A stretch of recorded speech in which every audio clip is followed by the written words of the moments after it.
Welcome to Heart Over Gold, the channel where love, kindness, and humanity shine brighter than any fortune. In today's story, Elena's quiet marriage hit a restless heart. When her friend's brother pulled her in, one moment of temptation unraveled everything and sparked a love she never expected. Don't forget to like, subscribe, and share your thoughts in the comments and keep up with our latest stories. The parkside cafe buzzed softly with the hum of conversations and the clinking of cups, the kind of steady background noise that gave people a strange sense of comfort. Outside, golden beams of sunlight filtered through the glass, warming the cozy corners where university students and freelancers lounged over laptops and latte. I had chosen a spot in the back corner, not too hidden, but with a perfect view of both entrances.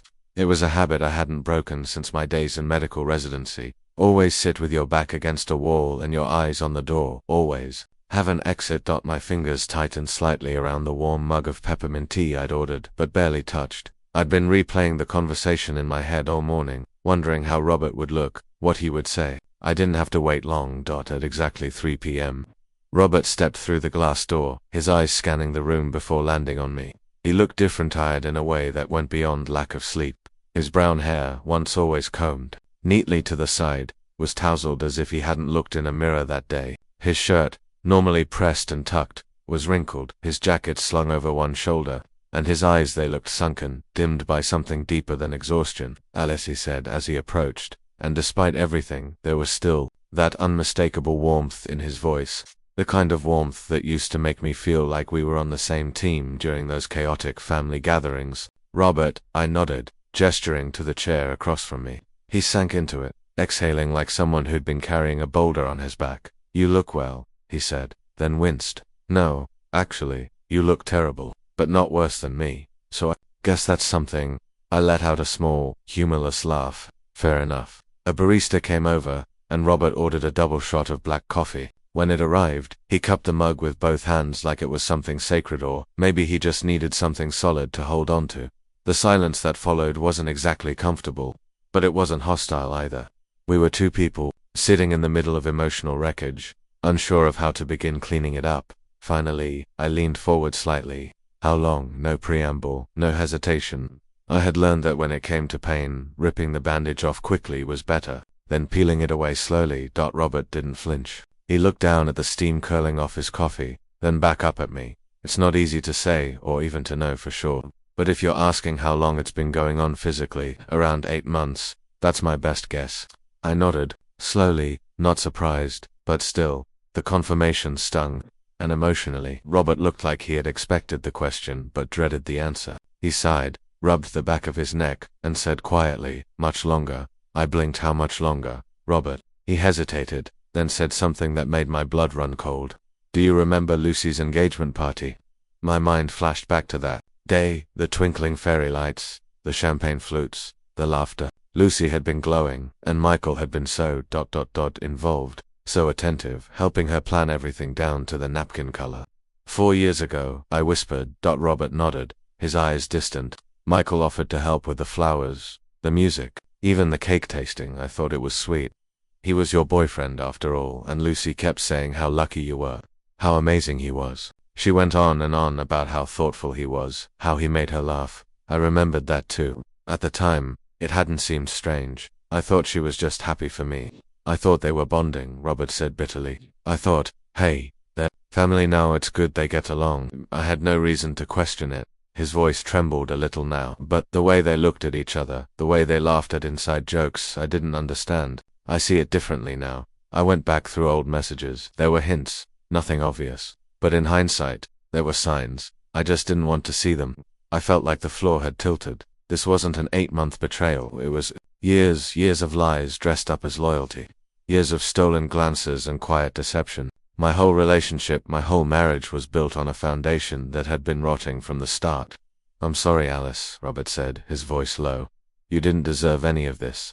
None of us did." I looked at him and realized we were both victims of the same carefully hidden storm. To people who had loved blindly, who had trusted the wrong ones. But the fog of heartbreak was starting to clear, and in its place, something sharper was forming. Understanding, clarity, and a plan. My future brother-in-law caring so much about making her day special. But it wasn't about making her day special, I said.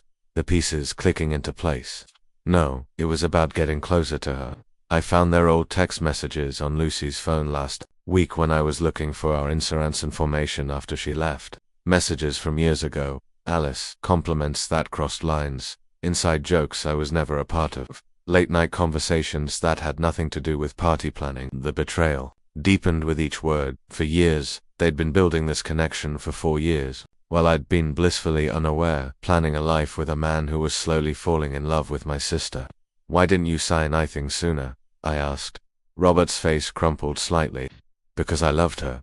Because she kept telling me I was being paranoid. But the strange tensions I felt were just in my head. Because every time I mentioned Michael, Lucy would get defensive and accuse me of being jealous and controlling. But you knew deep down." Yes, I knew. The way she'd light up when his name came up in conversation because if that meant Michael's stories would follow. The way she always offered to help you both move or paint your house or organize parties. The way she'd dress differently when she knew she'd see him. I remembered all those occasions, seeing them now through this horrifying new lens. Lucy had been present for everything. Our housewarming party, Michael's birthday celebrations, our anniversary dinners, always ready to help, always so supportive of our relationship, always positioning herself right in the middle of our lives. "There's more," Robert continued. "Last month when you were at that medical conference in London, Lucy told me she was going for a girls' night out with her university friends. But I drove by your house around midnight and Michael's car was there, so was Lucy's." The medical conference. I'd been presenting research on trauma treatment, so proud that Michael had encouraged me to go, despite it meaning missing his company picnic. Lucy had texted me all weekend asking about my presentations, telling me how much she missed our sister time. She'd been lying to me all weekend while sleeping with my husband. I confronted her the next day, Robert said. She swore nothing had happened, that she'd just dropped by to drop something off you'd lent her, and they'd ended up talking late about marriage problems. My voice was sharp. Robert nodded grimly. "According to Lucy, you and Michael had been fighting a lot. You were always working, never home. You didn't appreciate him. She was just being a supportive friend and sister." Listening to his concerns about your relationship, the audacity was astounding. They'd been having an affair while simultaneously slipping me as the problem in my own marriage. "For the record," Robert added softly, "I never believed her. McKellaway seemed crazy about you and Lucy. She was projecting. We were the one shaving problems, primarily because she was always distracted, always somewhere else mentally, even when she was with me." I pulled out my phone and began typing notes. "Robert, I need to ask you something." "Go ahead. Do you want revenge on them?" He was silent for a long moment, studying my face. "What do you have in mind?" "I'm not sure yet, but I have some ideas forming, and they're going to need both of us working together." "Alice." Robert put down his coffee cup. "I can see something in your eyes right now that frankly scares me a little." "What exactly are you planning?" He smiled, and I could feel how cold my smile was. "Nothing illegal, nothing that will physically harm anyone, but Michael and Lucy took something from both of us, and I think it's time they faced some consequences." Robert was silent for another long moment. "Then what do you need from me?" "Information, evidence, and most importantly," I leaned forward, "I need you to trust me completely, even when what I ask you to do makes no sense. Can you do that?" He extended his hand across the table. "Partners." I shook it. "Partners." As we exchanged contact information and began planning our next moves, I felt something I hadn't experienced in days. Hope not of reconciliation or forgiveness, but of justice. Michael and Lucy thought they'd been so clever, so careful they'd probably convinced themselves they were the victims here. Star-crossed lovers tragically divide between passion and loyalty. They had no idea their worst nightmare was just beginning, and it was being orchestrated by the two people who knew them best. Comment if you think Alice is doing the right thing. We'd love to hear your perspective. The silver spoon hadn't changed since our anniversary dinner 2 years ago. The same soft lighting, the same red checkered tablecloths, the same elderly waiter who remembered every customer's favorite dish. I'd arrived 15 minutes early and had taken our usual table by the window, watching for Michael's reflection in the glass as he walked into the restaurant. He looked terrible. His normally impeccable hair was disheveled, his designer shirt wrinkled, and he moved with the uncertain gait of a man walking through a minefield. Good, I thought. Let him suffer every second of uncertainty. Alice. He approached the table as if I might bolt at any moment. Thank you for agreeing to see me. I gestured to the chair opposite me without speaking. Let him feel this lens, let him reveal more than he intended. Michael sat down heavily. His shoulders trembled slightly as he reached for mine. I pulled my hands back into my lap. You look beautiful, he said softly. You always look beautiful. But tonight, I've missed you so much. I'd spent an hour getting ready, not to look beautiful for him, but to look like the woman he was losing. The red dress he'd bought me for my birthday, the necklace he'd given me for our wedding, a reminder of everything he'd thrown away. How's Lucy? I asked. Neutral, Michael flinched. Alice, I didn't want to talk about how is she, Michael. He swallowed hard. She's staying with your mother. She's devastated. She knows she's destroyed everything and can barely function. She asked me to tell you how sorry she is. And you, are you sorry? God, yes. Alice, I'm so sorry I can barely breathe. What you saw, what happened, it was the biggest mistake of my life. The same script he delivered through my hotel room door. I wondered if he'd practiced it in the mirror. Tell me about the mistake, I said, calmly. As he started, Michael's eyes darted around the restaurant. It didn't start anywhere. It was just that one time Lucy was upset about Robert and she came totok, and we had too much wine and things. Just happened first way. Robert had already told me about the 8 months of physical affair, the 4 years of emotional connection. Michael was still trying to minimize the damage. What kind of problems was Lucy having with Robert? I don't know. Marriage stuff. She said they just didn't connect anymore, that he didn't understand her. Second lie. Robert had painted a picture of a man desperate to save his marriage while Lucy drifted away, distracted by her feelings for Our waiter approached, but I waved him off. This conversation required privacy. Michael, I said, leaning slightly forward, I want you to look me in the and tell me the truth. How long has this been going on? He looked me in the eye and for a moment I saw a flicker of the man I'd fallen in love with, the one who used to be honest with me about everything. 6 weeks. He finally said it started about 6 weeks ago when you were doing those double shifts at the hospital. I was feeling lonely, and Lucy was having troubles with Robert and we just started talking more. It was innocent at first, just friendship. But then, third lie, he pulled out my phone and scrolled to a screenshot Robert had sent me earlier, a text message from Lucy to Michael dated 3 months ago. Can't stop thinking about last night. When can we be together again? I turned the phone, so Michael could see the screen. Color drained from his face. Where did you get that? Robert found Lucy's old phone in her storage unit when he was packing her things. Apparently, she'd forgotten she'd backed up her messages. A lie, but a convincing one. There are dozens more. Michael, from months ago. I should show you the message where she talks about how much better you are in bed than Robert. Or the message where you to discuss how to gradually end both of your marriages. Michael's hands were visibly trembling now. Alice, can I explain? No. I put the phone away. You can't explain why you and my sister have been planning to destroy 2 marriages for months. You can't explain why you've been lying to my face every day while sleeping with her, and you certainly can't explain why you're still lying to me right now. I love you, he said desperately. Whatever you think you know, whatever those messages say, the truth is I love you. Only you. Lucy was an escape from the pressure of our marriage, from work, from everything. She means nothing to me. But I meant something to her, I said quietly. I was her sister, her maid of honor, the person she called when she needed advice or support or just some listen. And you were my husband, the person I trusted most in the world. Tears were streaming down Michael's face now.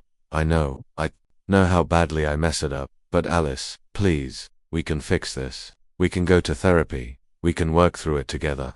I'll do whatever it takes. I studied his face, memorizing this moment, the desperation, the fear, the growing realization that his carefully constructed lies were crumbling around him. All right, I said softly.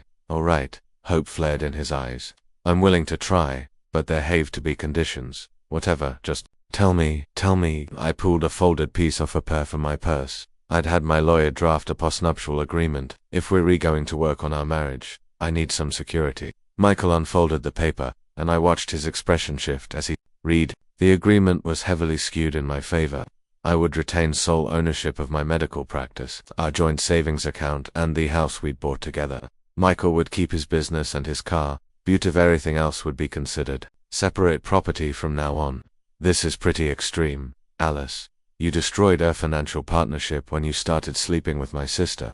If you want to rebuild trust, you'll have to show you're committed to fixing things. Michael looked at the paper for a long moment. What about Lucy? What will happen to her? You will have no contact with her ever if she attends family events. You don't attend. If she calls you, you hang up. If she shows up at our house, you call the police.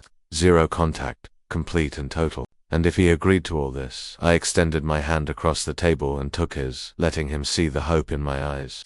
Then we go home tonight and we start fresh. A clean slate.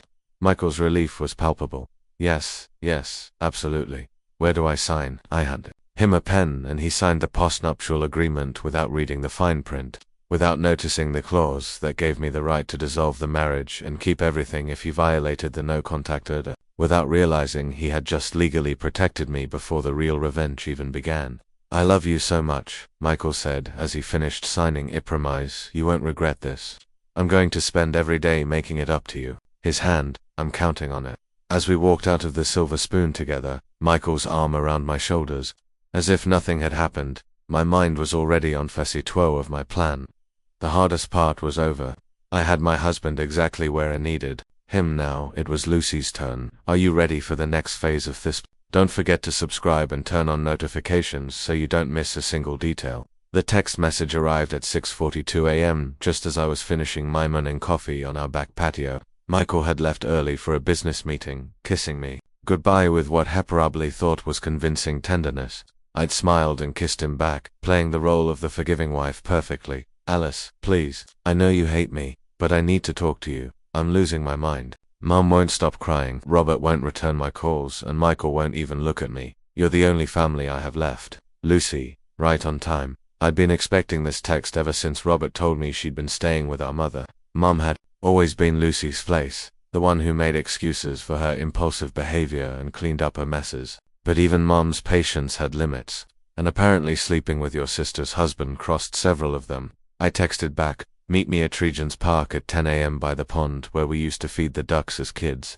The reply was immediate. God, Alice, thank you. I'll be there. I spent the next 3 hours preparing, not physically. This conversation would be raw and emotional, and I needed to look like I'd been crying, like I was barely holding myself together. But mentally I rehearsed every word, every gesture, every possible response Lucy might have. Regent's Park held decades of memories for us. Birthday parties, family picnics, countless afternoons splashing in the pond while Mum watched from a nearby bench. Lucy had taught me to ride my bike on these paths. I'd helped her practice her graduation speech under the old oak tree by the pavilion. We'd been best friends once, before Shay grew up beautiful and charming, while I grew up studious and serious. Before she learned she could take anything she wanted, including things that belonged to me. Lucy was already there when I arrived, sitting on our old bench facing the pond. She looked as broken as Robert had described. Her normally impeccable hair was pulled into a messy ponytail, no makeup, and clothes looked like she'd slept in. Her shoulders shook with silent sobs. For a moment, seeing her like that, I felt an echo of the old protective instinct I once had for my little sister. Then I recalled the image of her moving over my husband in our living room, and the feeling vanished. Alice. Lucy looked upus. I approached, her face stir with tears. You came. I sat beside her, leaving space between us, close enough to talk, far enough to maintain distance. You look awful, I said simply. Lucy let out a sound that was half laugh, half sob. I feel worse than I look, if that's possible. She turned to me, and I could see the desperation in her eyes. Alice, I know I have no right to ask this, but please let me explain. Explain what? How you seduced my husband. How long you've been sleeping with him. How you lied to my face every day while planning to destroy my marriage. It wasn't like that, Lucy said quickly. It wasn't planned, it just happened for 8 months. Lucy's face went white. How did you know Robert found your old messages? All of them. I pulled out my phone and scrolled to the screenshots Robert had shared. Do you want me to read some of them? Perhaps the one where you tell Michael how much you like the way he says your name during sex. Or Theon, where you discuss which hotel rooms have the best privacy. Lucy buried her face in her hands. Oh God. Robert saw that. Robert saw everything. Every lie you told him. Every excuse you made. Every time you manipulated him into thinking he was the problem in his marriage. I kept my voice quiet and clinical. By the way, he's filing for divorce. His lawyer says it should be finalized in 6 months. Alice, please. I know I've made terrible mistakes, but I need you to understand. Understand what the anger I'd been carefully controlling finally seeped into my voice. Understand how my own sister systematically set out to destroy my life. Understand how you pretended to care about my marriage while sabotaging it from within. I didn't mean for it to happen. Lucy's voice rose almost to a hysteria. I came to you and Michael for help when Robert and I started having problems. You were always working. So, Michael was the one who listened, who made me feel important. It started as friendship, and then you decided you wanted him for yourself. I fell in love with him, Lucy whispered. I tried to fight it. I tried to stay away. But Alice, I've never felt anything like I feel for Michael. He understands me in ways Robert never did. The audacity was astounding. She was asking me to sympathize with her grand love story. A love story that featured a husband as the leading man. And what about me? I asked quietly. Did you think about me at all while you were falling in love with Michael? Lucy's tears fell harder now. Every day, God, Alice, thinking about you was torture. I hated myself for what I was feeling, for what we were doing, but I couldn't stop it. Tried to end it so many times. But Michael, he felt the same way about me. So, you decided I was the problem. I waste obstacles standing in the way of your happiness, didn't you? Yes, I don't now. I told myself that maybe you and Michael weren't really meant for each other. You're so different. You're serious and career-focused, and he's more spontaneous and emotional. I thought that maybe, just maybe, you'd be happier with someone who understood your priorities better. How convenient, I said. You get to keep my husband, and I get to console myself with the idea that I deserved better. Anyway, Alice, I'm trying to be honest with you about how I felt, how I justified what I was doing. I know it was wrong. I know I hurt you in the worst way possible, but I need you to know I never meant to hurt you. I turned to face her directly. Lucy, I need you to listen to me very carefully. You didn't just hurt me, you didn't just betray me. You systematically dismantled my life while pretending to be my loving sister. You manipulated Michael. You lied to Robert. You deceived our entire family. And now you're sitting here asking me to understand and forgive you because you fell in love. I'm not asking for forgiveness, Lucy said quickly. I know I don't deserve it. I'm just asking for a chance to somehow make things right. There's no making this right. Lucy's face crumpled. So now what? I lose everything. My marriage, my sister, my family. I lose everything because I made a terrible mistake. I almost laughed at her phrasing. A mistake. As if 8 months of calculated deceit could be reduced to a single moment of poor judgment. Here's what's going to happen, I said, my voice taking on the tone I used with difficult patience. You are going to stay away from no calls, no texts, no showing up at his office or our house. If you see him at family events, you pretend he doesn't exist. Alice shuelled. I'm not finished. You are going to go to therapy, real therapy, not just so to validate your feelings. You are going to figure out why you thought it was okay to destroy your sister's marriage. And you are going to work on becoming the kind of person who would never do something like this again. Lucy nodded eagerly. Yes, absolutely. I'll do whatever you want. And finally, you're going to wait. You're going to wait while Michael and I decide if our marriage can survive what you two did to it. You're not going to know you're not going to get updates. You're not going to interfere or offer opinions or try to fix things. You will wait. And you will hope that, someday, years from now, I might be able to look at you without seeing the worst betrayal of my life. How long? Lucy whispered. I don't know. Maybe forever. We sat in silence for several minutes, watching the ducks glide across the pond. Finally, Lucy spoke. Just so you know, Michael chose you. When you came home that day and caught us, he made it clear that what we had was over. He said he was confused, that he loved you and wanted to save your marriage. He broke my heart to try and save yours. Interesting. Michael had told me the affair was meaningless, just physical. But according to Lucy, he was confused about feelings, which suggested something deeper. Another lie from my beloved husband. Lucy, I said as I stood to leave, I need you to understand something. This conversation, this attempt at reconciliation isn't for you, it's for me. I needed to look you in the eye and hear you try to justify what you did. I needed to see if there was any part of my sister left in you. If you had completely turned into someone I don't recognize, and her voice was barely audible. I got my answer.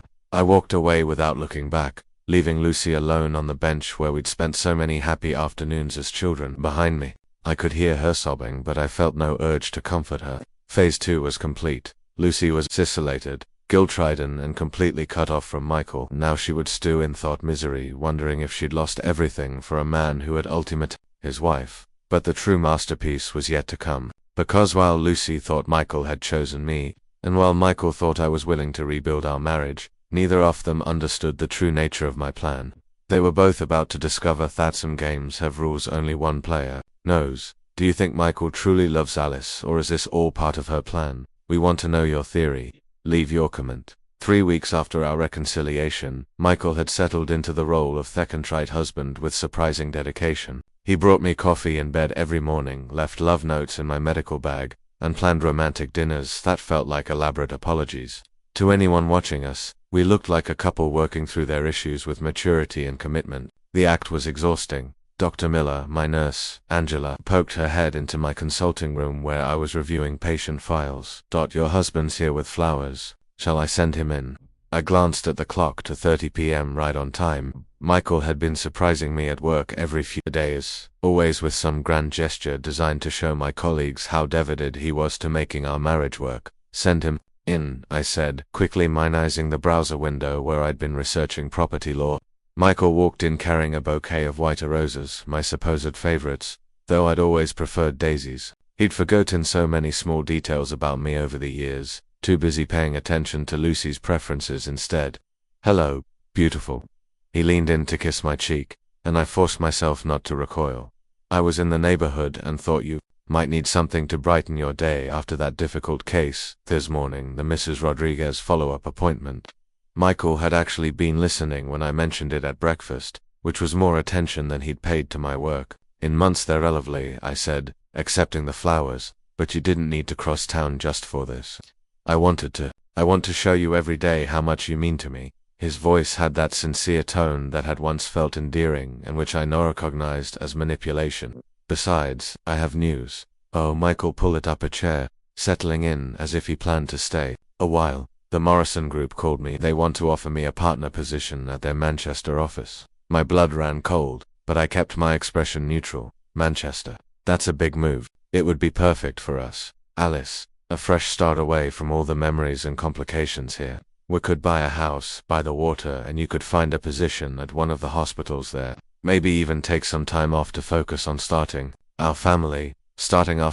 We'd talked about saving children for years, but I'd always wanted to wait until my practice was more established. Now I understood why Michael had suddenly become so enthusiastic about the idea. It would permanently tie me to him and give him an excuse to move us far away from Lucy.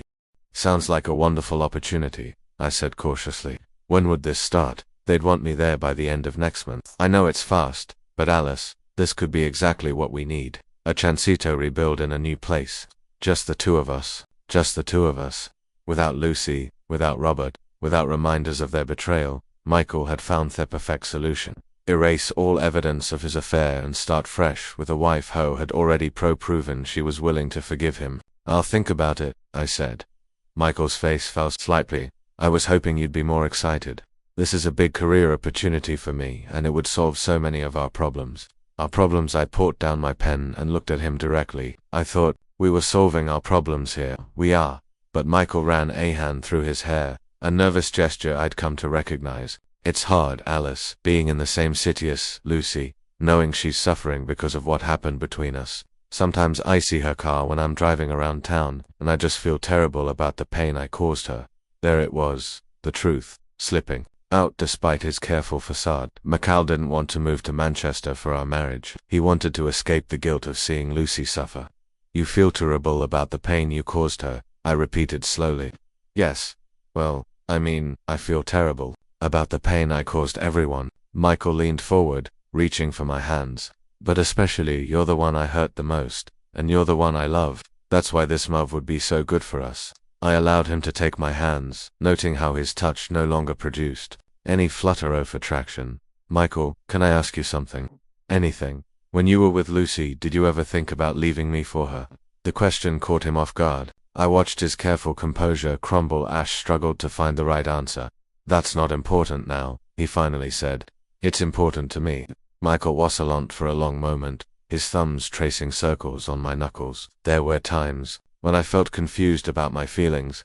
Lucy and I connected in ways that felt intense, but I never seriously considered leaving you. Our marriage, our life together, that always meant more to me than anything I felt for her. Another lie. Robert had shown me text messages where Michael and Lucy discussed their future together, including detailed plans on how to gradually break up with their respective spouses without causing too much drama. And now, I asked, do you still have feelings for her? No, Mickelson's was too quick. What I felt for Lucy was an infatuation, perhaps some kind of midlife crisis. But what I feel for you is real love, the kind that lasts. I released my hands and stood, moving to the window from which I could see the parking lot. Michael's BMW parked next to my Honda, looking sleek and expensive and completely out of place among my patient's modest cars. I need time to think about Manchester, I said without turning around. Of course, take all the time you need.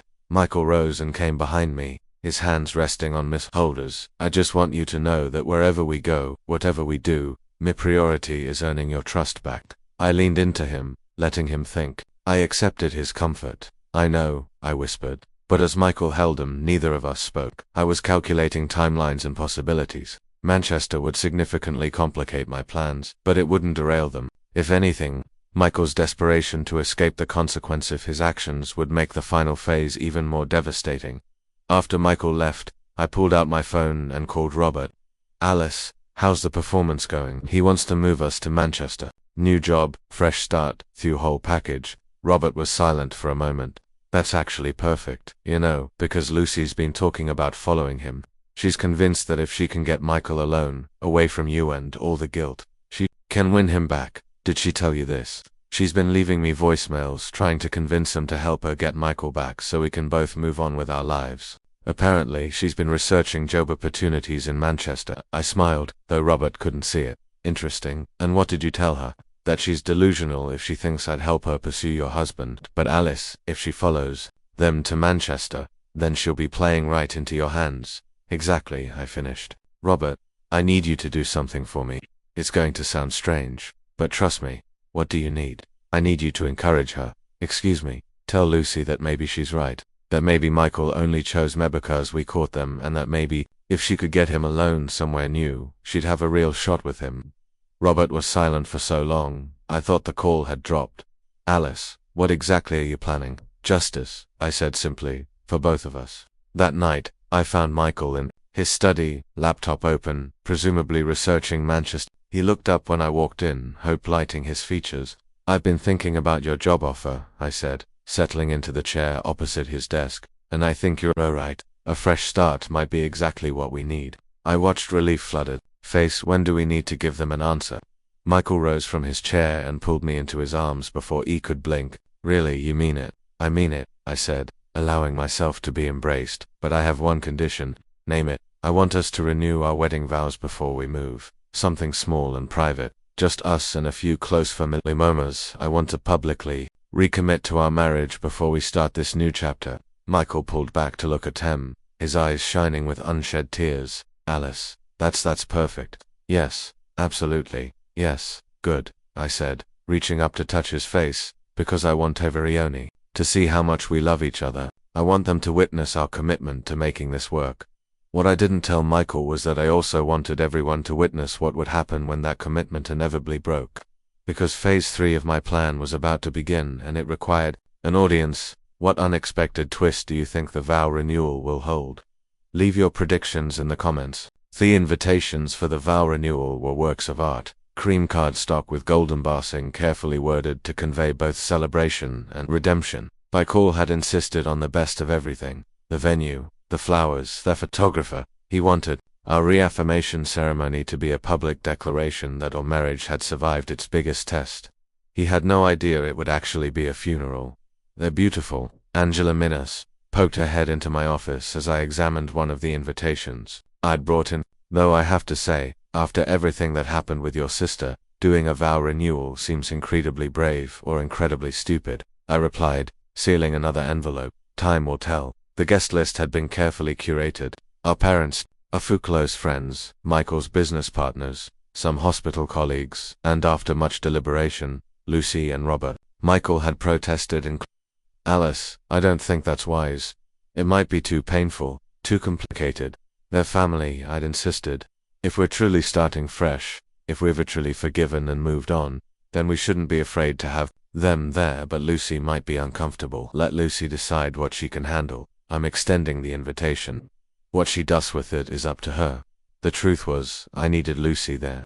The entire plan depended on her attendance, on her seeing Michael publicly commit to me while she sat in the audience, knowing she had lost him forever. Robert had done his job perfectly, according to his reports. Lucy was now convinced that following us to Manchester was her only chance to win Michael back. She'd even started applying for jobs there, telling Robert to his face that she was going to fight for the love of her life. The delusion was astounding, but it served me purposes perfectly.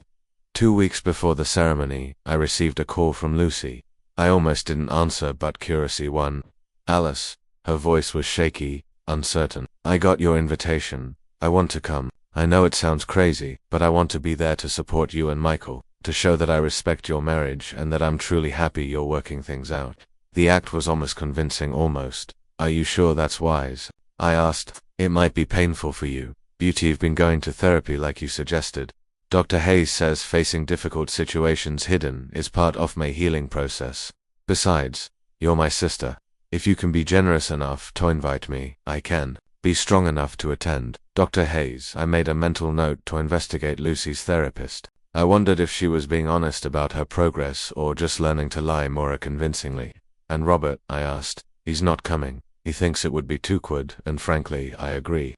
This should be about you and Michael, not about our failed marriage. Perfect. Lucy would be there alone, vulnerable and isolated, watching the man she thought she loved swear his eternal devotion to me. I'll see you there, I said simply. Alice. Lucy's voice broke. Thank you for including me, for giving my chance to show I can be the sister you deserve. It means everything to me. After hanging up, I sat in my office for a long time, looking out at the city where I'd built my life and my career. In 2 weeks, I would stand in front of everyone who mattered to me, and promise to love, honor, and cherish a man who had betrayed me in the deepest way possible. And then I would keep that promise for exactly as long as it suited me. My phone buzzed with a text from Robert. Lucy's definitely planning on following you to Manchester. She's been looking at apartments online and she has 3 job interviews scheduled. She's convinced that once you and Michael are away from all the negative influences here, he'll realize he made a mistake accusing you. I texted back. Perfect. How's your end going? Everything's in place. The evidence is compiled. The timeline is documented. And I've made sure certain people will be in the right place at the right time. Are you sure you want to go through with this? I've never been surreal of anything in my life. Then God help them both. The morning of the ceremony dawned bright and clear, the kind of perfect spring day that made everything feel like a fairy tale. Michael had been up since dawn, nervous energy radiating from Heimer's. He double-checked every detail. The flowers arrived an hour ago, he announced, bringing me coffee in bed. They're perfect. Everything's perfect. He sat up, accepting the mug and studying his face. He looked genuinely happy for the first time in months, like a man who'd been given an unexpected second chance at paradise. Are you nervous? I asked, terrified. Michael admitted, sitting on the edge of the bed. What if I mess up my vows? What if people think this is all just a show? It's not a show. I silenced him with a kiss, tasting the desperation beneath his anxiety. Michael, today is about us, about our commitment to each other. Nothing else matters. I love you so much, he whispered against my lips. I'm going to spend the rest of my life proving it to you. I know, I said softly. And Hewell, just not in the way he imagined.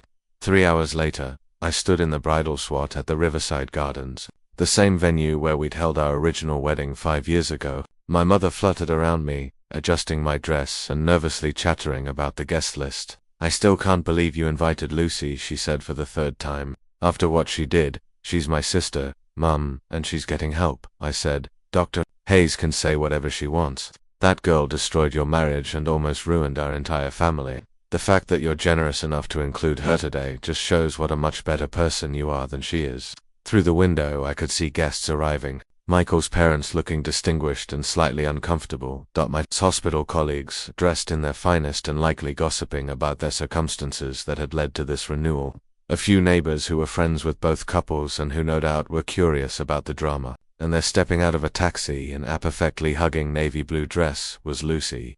She looked beautiful as always, but there was something different about her today. A determination in her shoulders, a calculated precision in her movements. This was not the broken, remorseful woman who'd cried by the pond 3 weeks ago. This was a woman with a plan, which was perfect. Because so did I. It's time, Angela announced from Theodaway. The ceremony's about to begin. I took one last look in the mirror, smoothing the silk of my white gown, not a wedding dress, but something elegant and symbolic. The woman staring back at me was calm, serene, ready for what was to come. Let's go, I said. As we walked towards the ceremony space, it glimpsed Michael standing at the altar, handsome in his dark suit, looking like a very woman's dream of the perfect husband. The same man who'd held me through my mother's illness, who'd encouraged my career, who'd promised me a future on a day much like this 5 years ago. The same man who'd been planning to leave me for my sister while pretending to work on our marriage. The officiant, a family friend who'd known us for years, smiled warmly as I approached. Dear ones, we are gathered here today to witness Michael and Alice as they renew their marriage vows and reaffirm their sacred union. I found Lucy among the crowd, sitting in the third row, tears already streaming down her face. She was looking at Michael with unvarnished longing, probably imagining herself in my place, probably convinced that after the ceremony she'd find a way to pull him aside and confess her love to him once more. Michael took my hands, his voice strong and clear as had begun the vows we'd written together. Alice, 5 years ago I promised to love you through good times and bad, in sickness and in health, in richness and in poverty. I broke those promises, and irritate you in ways words cannot express. But today, standing here before all family and friends, I want to make those promises again with a deeper understanding of what they mean. Beautiful words, carefully crafted, emotionally resonant, designed to convince everyone present that Michael Miller was a changed man who had learned from his mistakes. If only they knew what I had learned about his mistakes. If only they knew what was coming next. As Michael finished his vows and the officiant turned to me, I met Robert's gaze in the back row. He gave me an almost imperceptible nod. Everything was in place, Alice, the officiant prompted gently. Your vows. I turned to face Michael, looking deep into his eyes as I began to speak. Michael, I said, my voice clear for all the assembled guests. 5 years ago, I married a man I thought I knew completely. A man I trusted with my heart, my future, and my deep secrets. Michael smiled, thinking he knew where this was going. He had no idea. I believed in us, I continued, never breaking eye contact with Michael. I believed in the promises we made, in the life we were building together, in the love we shared. Even when things got hard, even when we grew distant, I never doubted that we were committed to working through our problems together. Michael's smile faltered slightly. This wasn't matching the vows we'd rehearsed. But 5 years of marriage taught me something important about trust, I said, my voice still calm and clear. It taught me that trust isn't just about believing some mean when they tell you they love you. It's about believing they'll respect you enough to tell you the truth, even when the truth is painful. A murmur rippled through the crowd. This was definitely not a traditional renewal ceremony. Michael, I want to renew my vows with you today, but I want to base them on truth rather than fantasy. So, let me tell you what I've learned about our marriage in the past few weeks. Michael's face had gone pale. Alice, what are you? I've learned that you've been having an affair with my sister Lucy for 8 months. My voice remained steady, conversational, as if I were discussing the weather. I've learned that you've been planning to leave me for her and that both of you have been manipulating your respective spouses to make that transition as seamless as possible. Gasps and murmurs erupted in the audience. Michael's mother made a sound as if she'd been slapped. Lucy stood up, her face white with panic. Alice, stop, Michael said desperately. This isn't the time or the place. Actually, this is the perfect time and place, I said, finally turning to address our guests. Because all of you are here believing that Michael and I have worked through our problems, that we've forgiven each other and moved on. You're here to celebrate our renewed commitment to honesty and trust. I pulled out my phone and held it up. Robert, could you come up here, please? Robert rose from the back row and walked towards the altar, his expression grim but determined. Several guests recognized him as Lucy's husband and began whispering more urgently. Robert has been instrumental in helping me document the true nature of Michael and Lucy's relationship.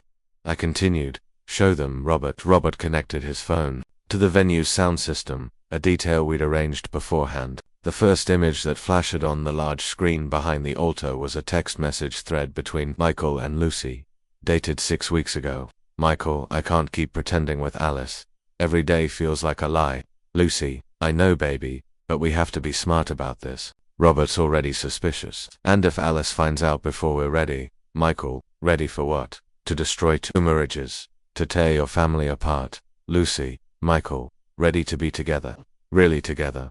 Isn't that what we both want? The messages continued, showing Michael and Lucy planning their future while discussing how to gradually break away from their spouses. Hotel bookings, apartment searches in Manchester, detailed timelines for ending both marriages. Michael lunged for Robert's phone, but he grabbed his arm.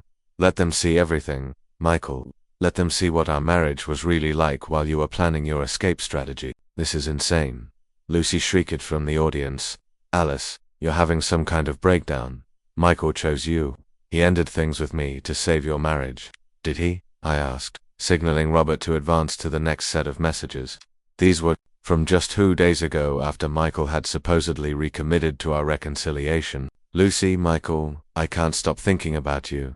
About us, Michael, Lucy, I know, God, I know, but Liz is finally trusting me again if I blow it now. Lucy, so, you're just going to give up on us, on what we have. Michael, Lucy, I'm not giving up. I'm being strategic. Once we're in Manchester, once she's settled and comfortable, we can figure out how to make this work. Lucy, Michael, promise me you're not choosing her over me. Michael, Lucy, I promise. It's you I want, Lucy. It's you I love. This is just temporary. The silence in the venue was deafening. Michael stood motionless beside me, his face a mask of horror as the full extent of what I had uncovered sank in. That text conversation continued until yesterday, I said conversationally, until Michael was texting Lucy about how he looked forward to their new beginning in Manchester. I turned to Michael, whose hands were visibly trembling now. So, let me ask you again, Michael, do you want to renew our vows? Do you want to promise to love, honor, and cherish me while planning your life with my sister Alice? Michael's voice was barely a whisper. I can explain. Those texts don't mean what you think, they mean exactly what I think, I said firmly. They mean you've been lying to him every day since I caught you with Lucy. They mean every romantic gesture, every apology, every promise you've made has been a calculated manipulation designed to keep me complacent while you planned your escape. I turned back to face the guests. I brought you all here today because I wanted witnesses. I wanted you to see what betrayal truly looks like, and I wanted you to understand that some marriages can't be saved because one person never saved them. Michael suddenly sprang to life, grabbing my shoulders and trying to pull me away from our audience. Stop this right now. We can talk about this in private. Work it out like adults. I laughed, the sound sharp and brittle. Adults don't plan elaborate deceptions. Adults don't gaslight their spouses while arranging affairs. Adults don't stand at altars promising a future while texting other women about their real future plans. I twisted out of his grasp and looked at them with all the contempt I'd been hiding for weeks. Michael, I want a divorce. I want you out of our house by the end of the week. And I want you to understand that every single person in this room now knows exactly what kind of man you are. Alice, please. Lucy shrieked, pushing her way through the crowd towards the altar. You don't understand. Michael and I tried to fight her feelings, but sometimes love just happens. It doesn't mean we're terrible people. Actually, it does, Robert interrupted, advancing to the next screen of evidence. Because you didn't just have an affair. Lucy, you systematically destroyed your marriage to me and Alice's by lying, manipulating, and betraying everyone who trusted you. The new images showed Lucy's research into Alice's work schedule, Michael's business trips, and Robert's therapy appointments. She'd been tracking everyone's movements to create opportunities for her, minimizing the risk of being discovered. You studied us, I said, looking at Lucy with disgust. You studied our lives like a predator studies its prey, looking for weaknesses you could exploit. That's not, Lucy began.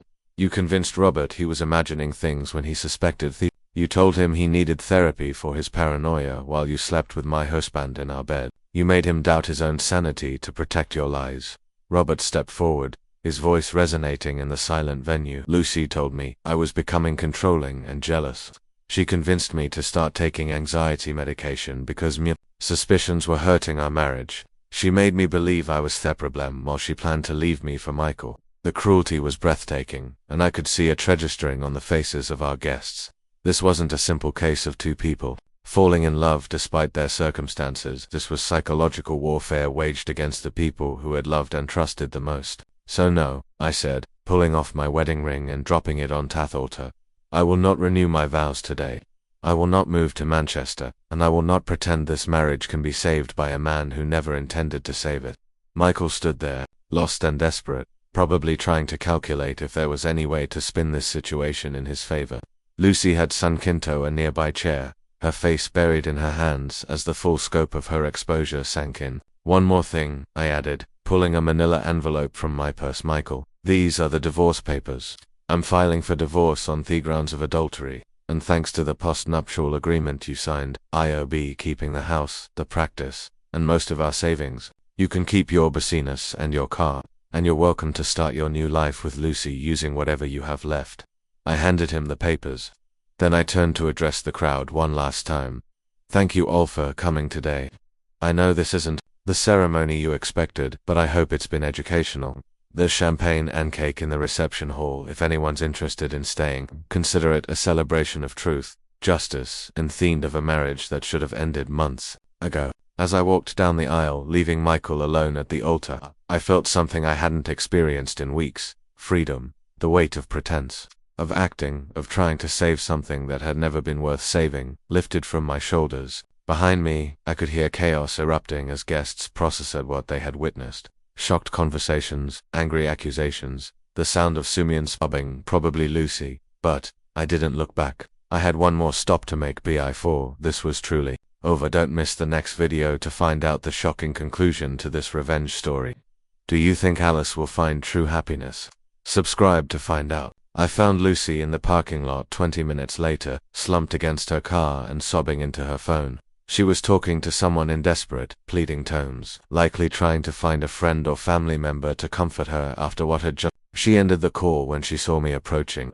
Palace, she said, wiping her eyes. I know you hate me right now, but please let me explain. Lucy, there's nothing to explain, I said calmly. Everything's out in the open now. Everyone knows what you and Michael did, how you did it, and how long you've been planning it. There are no more secrets to keep. Lucy straightened up, and I saw a flicker of something replace the tears in her eyes. You humiliated us in front of everyone. You could have handled this privately, but instead you chose to publicly destroy us. I chose to publicly tell the truth. If that destroyed you, it's because your actions were destructive, not because my revelation was inappropriate. Michael loves me, Lucy said desperately. I know you showed those texts, but you don't understand the context. We were trying to do the right thing, trying to end our marriage without hurting anyone. The delusion was so complete it was almost impressive. Lucy had convinced herself that her elaborate deception had been an act of kindness rather than. Lucy, I said softly, I need you to understand something. Michael doesn't love you. Yes, he does. You saw the text. I saw texts from a man keeping his options open. Michael was never going to leave me for you. He was going to use you for as long as it was convenient. Then he'd find a way to keep both of us in his life. Lucy shook her head violently. That's not true. He told me he loved me. He said I was the one he wanted. He told you what you needed to hear to keep sleeping with him. Just as he told me what I needed to hear to keep supporting him financially and socially. I pulled out my phone and scrolled to a message thread I hadn't shown the wedding guests. Would you like to see what Michael really thinks of you? The messages were between Michael and his business partner Mark, dated 2 weeks ago. Mark, so how's the situation with your wife and her sister going? Michael, complicated. Alice is being surprisingly forging, which is great for my image and my finances. Lucy is convinced I'm going to leave Alice for her, which keeps her quiet about the affair. Mark, and what are you actually going to do? Michael, play it smart, keep Alice happy until Manchester is sorted, then phase Lucy out gradually. I can't afford a messy divorce right now, and Lucy's too unstable for a serious relationship anyway. Cold man Michael, practical Alice's the better long-term investment, established career, family money, social connections. Lucy's great for fun, but she's not wife material. Lucy read the messages twice, her face paling with each word. He said I wasn't wife material, she whispered. He said I was unstable. The full reality finally hitting her. He was planning to use our reconciliation to secure his financial future, then abandon you once he no longer needed you to keep quiet. Lucy slumped against her car, the complete reality finally hitting her. But he promised me, he said we'd be together in Manchester. He lied to you the same way he lied to me. The difference is, I found out before I destroyed my life completely. For several minutes we remained silent. Lucy processed the magnitude of her situation while I watched her world crumble in real time. So, what happens now? She finally asked. Now you face the consequences of your choices. Robert is filing for divorce. Michael will likely try to blame everything on you to save his reputation. Your family knows what you did. Your friends were at that ceremony and saw the evidence. You'll have to rebuild your entire life from scratch, and you'll. Lucy looked at me with ringed eyes. I get everything I want. I get justice. I get freedom from a marriage built on lies. I get to keep the life I worked hard to build instead of watching Michael steal it piece by piece. I paused, considering my next words carefully, but I don't get my sister back. I can't trust family the way I used to. I can't believe in forever and more. Lucy's face crumpled. Alice, I'm so sorry. I know that doesn't fix anything, but I need you to know I never meant for this to go this far. I never meant to hurt you like this, but you did hurt me like this. And when you had opportunities to stop, to tell Thetra, to minimize the damage, you chose to lie deeper and hurt me more. He softened my voice slightly. Lucy, I hope you get help. Real help. I hope you'll figure out why you thought it was okay to destroy your family for a man who saw you as disposable. I hope you become someone better than you've been. Does that mean someday we could maybe, I don't know. I sadly don't know if I'll ever be able to look at you and not see this betrayal. But I hope for your sake that you become someone worthy of forgiveness, even if I can yell and never give it. Lucy felt tears streaming down her face again. I love you, Alice. I know I have a terrible way of showing it, but I love you. I love you, too, I admitted. That's why this hurts so much. I turned to walk away, then I stopped. Lucy, the therapist. You mentioned Dr. Hayes. What about her? What about her? I called her office yesterday. There's no Dr. Hayes practicing in this city. Never has been. Lucy's face went white. One more lie, I said sadly. Even when you were trying to convince me you were getting help, you were still lying. I left her there, standing in the parking lot, and walked to my car, feeling strangely empty, that the revenge was complete. The truth had been revealed and justice had been served.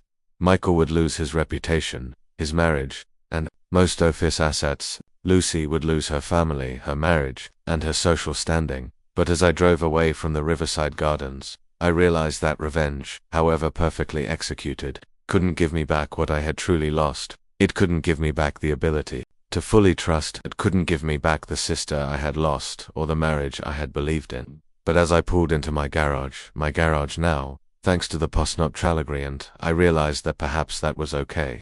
Perhaps some losses were meant to teach us who we truly were beneath all our assumptions about love, loyalty, and family. Perhaps some betrayals were meant to set us free. Thank you for sticking with us. Do you think Alice found true peace? Comment on what you thought of the ending of this incestory. The morning sun filtered through the windows of my freshly room as I sipped coffee and reviewed patient files for the day. The house felt different now, lighter somehow. Despite the painful memories, I'd kept the good pieces and replaced everything that reminded me of Michael and Lucy. The cream sofa where I'd found them was gone, replaced by a blue velvet couch that was entirely my own. The wedding photos had been taken down and replaced by photos of my medical school graduation. My accomplishments, my friends, the rose bushes Michael had planted had been dug up and replaced with a garden I designed myself. My phone buzzed with a text from Robert. Coffee this afternoon. I have news. Good news or bad news, I replied. Depends on your perspective. Lucy's engagement announcement went public this morning. I almost choked on my coffee and Gojimento, whom some guy she met in Edinburgh. Apparently she moved there after the Manchester job fell through. They've been dating for 3 months. 3 months. Lucy had managed to find another relationship in the time most people take to process major life trauma. Some patterns never changed. How do you feel about it? I texted him relieved. Honestly, means she's officially someone else's problem now. I laughed in spite of myself. Robert had developed a dark sense of humor since our divorce proceedings began. It suited him. Coffee at 3. Parkside Cafe. Perfect. See you there. I put down my phone and continued reviewing my files, but my mind drifted to the events of the last 6 months. The divorce had been finalized in 8 weeks, thanks to Michael's eagerness to avoid further public scrutiny. He'd tried to contest the postnuptial agreement, but the evidence of his continued affair planning had made his position untenable. He'd moved to Manchester alone, taking the job he'd thought would be our fresh start. According to mutual friends, he was struggling professionally and personally. His reputation had followed him across the country, and the Morrison Group report said, was reconsidering their partnership offer. Lucy had tried to follow him just as Robert and I had predicted, but Michael, faced with the reality of public exposure and professional consequences, had made it clear their relationship was over. She'd spent 2 weeks in Manchester trying to convince him otherwise, before finally accepting that he'd meant what he'd said in those messages to his business partner. She'd never been wife material to him. She'd been a convenient distractee that had become an inconvenient burden. The irony was perfect. My medical practice had flourished in the months following the ceremony. Far from harming my reputation, the revelation of Michael's betrayal had garnered sympathy and respect from my colleagues and patients. They saw me as someone who had handled an impossible situation with dignity and intelligence. I'd been invited to speak at conferences on resilience in the medical profession, and my patient load had increased as word spread about my approach to healing trauma. It turned out that surviving betrayal publicly had made me more relatable and trustworthy, not less. The doorbell rang, interrupting my thoughts. I wasn't expecting anyone, and I'd grown cautious of unexpected visitors since the ceremony. Too many reporters and curious neighbors had tried to snag interviews immediately afterward. Through the peephole, I saw a delivery driver holding a large bouquet of flowers. I opened the door wearily. "Dr. Miller, oh yes, these are for you." He handed me the bouquet and waited as I signed for it. After he left, I examined the flowers. White daisies mixed with yellow roses, my actual favorite combination. The card was simple. For a fresh start, a friend, no signature, no return address. I searched the bouquet for clues, but found nothing. As I arranged the flowers in a vase, I found myself smiling for the first time in weeks. Someone, perhaps Robert, perhaps one of my colleagues, perhaps even a grateful patient, they'd thought to brighten my day with flowers that actually reflected my preferences. It was a small gesture, but it felt significant. After months of being defined by betrayal and revenge, someone saw me as worthy of simple kindness. My phone rang, showing an unknown number. I answered cautiously. "Is Jennifer Adams from Edinburgh General Hospital? I know this is unexpected, but we have an open position in our trauma department, and your name came highly recommended." My phone almost slipped from my hand. "Excuse me, who recommended me?" "Actually, it was Dr. Hayes. She attended your presentation at the medical conference last month and was very impressed with your work." Dr. Hayes, the therapist Lucy had claimed to be seeing and who didn't exist in our city. Apparently, she did exist in Edinburgh. Dr. Hayes suggested you might be interested in a change of scenery. Jennifer continued. "We're looking for someone with your experience in trauma recovery, and frankly, we're willing to offer a very competitive package to get the right person." I looked around my newly decorated living room, thinking about the life I'd rebuilt here and the memories, both good and that tied me to this place. "Can you send me the details?" I heard myself say. "I'd like to review the position." "Absolutely. I'll email everything to you this afternoon." After hanging up, I sat in the quiet of my home, considering the possibility of starting fresh somewhere new, not running away from my past, but choosing my future on my own terms. The irony wasn't lost on me. Michael had wanted to take me to Manchester as part of his escape plan, his fresh start, built on deceit. Now I was being offered its chance to go there on my own merit, with my own goals, carrying my own truth. That afternoon, I met Robert at the Parkside Cafe, the same corner table where we'd first planned our investigation 6 months ago. "You look different," he said as he sat down. Different in a good way. "Peaceful. I got a job offer today in Edinburgh." Robert's eyebrows shot up. "Edinburgh? That's ironic." "Yes, but also potentially perfect." I told him about Jennifer Adams's call, about Dr. Hayes' recommendation, about the opportunity to build something completely new. "What about your practice here? I could sell it to Dr. Collins. She's been wanting to expand, and she understands my patient load." They'd be in good hands. Robert was silent for a moment, processing. "Are you running away?" "No," I said with a 6 months ago, I would have been, but this isn't about escaping what happened at here. It's about choosing what comes next." "What about Michael? He's still in Manchester, presumably." "Manchester is a big city, and even if we cross paths, what's he going to do? He's the one who destroyed our marriage. He's the one who has to live with the consequences of his choices. I'm not going to limit my opportunities because of his presence." Robert smiled. "You really have changed." "We both have. 6 months ago, we were both victims of other people's choices. Now we're making our own." Speaking of choices, Robert pulled out his phone and showed me a picture. "I've been dating someone." The photo showed Robert with a woman our age, both laughing at something off camera. She had kind eyes and a genuine smile, and Robert looked happier than I'd seen him in years. "Her name's Anna. She's a librarian at the high school where I teach. Never been married, no interest in drama. And she thinks my ex-wife sounds like a sociopath. I like her already. She wants to meet you before you move halfway across the country. Says anyone who helped me survive winter deserves her respect and gratitude." We talked for another hour about new beginnings, about strange ways life could surprise you, about the difference between healing and revenge. As I drove home, I thought about the flowers waiting on my kitchen table, about the job offer that represented possibility instead of escape, about Robert's new relationship and the peace I'd found in solitude. Michael and Lucy had believed they were writing the story of my life when they chose to betray me. They'd cast me in thrall of obstacle to their happiness, the problem to be solved, the victim of their grand love story. But they'd forgotten that I was the protagonist of my own story, and protagonists don't stay defeated, they adapt, they overcome, and they write their own endings. 3 weeks later, I accepted the position at Edinburgh General Hospital, not because I was running from my past, but because I was running toward my future. As I packed my last belongings, I found the manila envelope that had held Michael's divorce papers. Inside, tucked bend the legal documents, was the handwritten letter I'd written to myself night I discovered his affair, the night I sat in my hotel room planning my revenge. Dear future Alice, it began. When you read this, you'll know I was worth the pain it costs to achieve. You'll know if rebuilding was harder than destroying. You'll know who you are when everything you thought you knew about yourself has been stripped away. I hope you're proud of the woman you became. I hope you chose truth over comfort, strength over bitterness, and hope over revenge. But most of all, I hope you chose yourself. Love past Alice. I smiled. Don't forget or water the daisies, I smiled, remembering the woman who had written those words in her darkest hour. She was broken, but not defeated. Betrayed, but not destroyed. It had been me at my lowest. Planning I folded the letter carefully and placed it in my suitcase. A reminder of how far I'd traveled from that hotel room to this new beginning. Outside, a moving truck waited to take my belongings to their new home. Inside, my empty house echoed with memories of pain and triumph.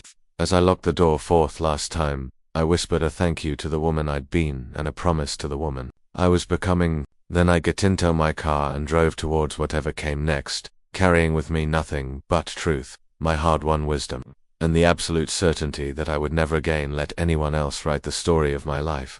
In the rearview mirror, I watched my old life disappear around a corner. In the windshield, I saw the rest of my story waiting to be written. And for the first time in longer than I could remember, I couldn't wait to see how it ended.